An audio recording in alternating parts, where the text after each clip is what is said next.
Gagawa tayo ng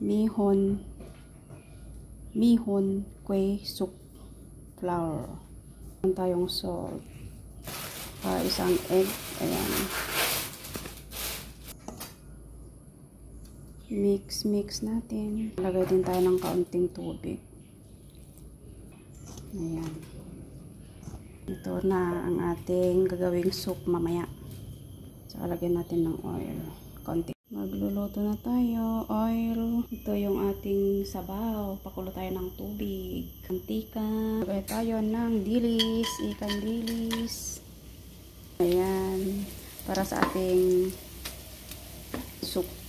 Yung ating sibuyas.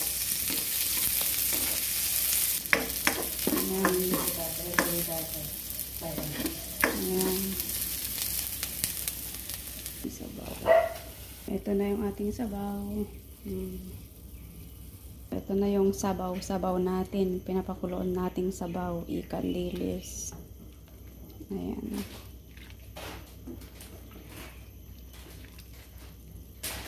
Ito yung ating homemade quail. Ito na yung ating mihon quail. Homemade.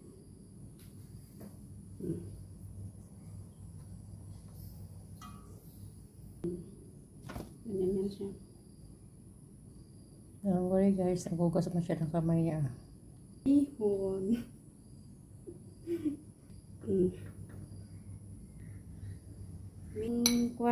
Mihon. Pasensya na kasi ano yan, first time na gumawa ng flour.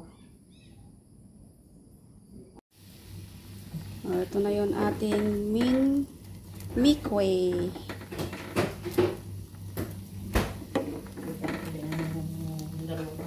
Lagyan natin ng itlog. Ayan.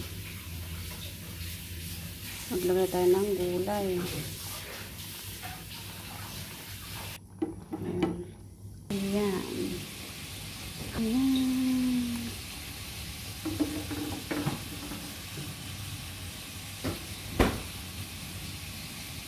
Ayan.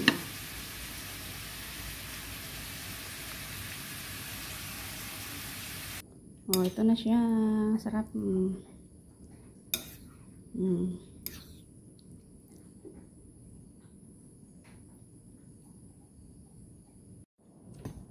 Kain po.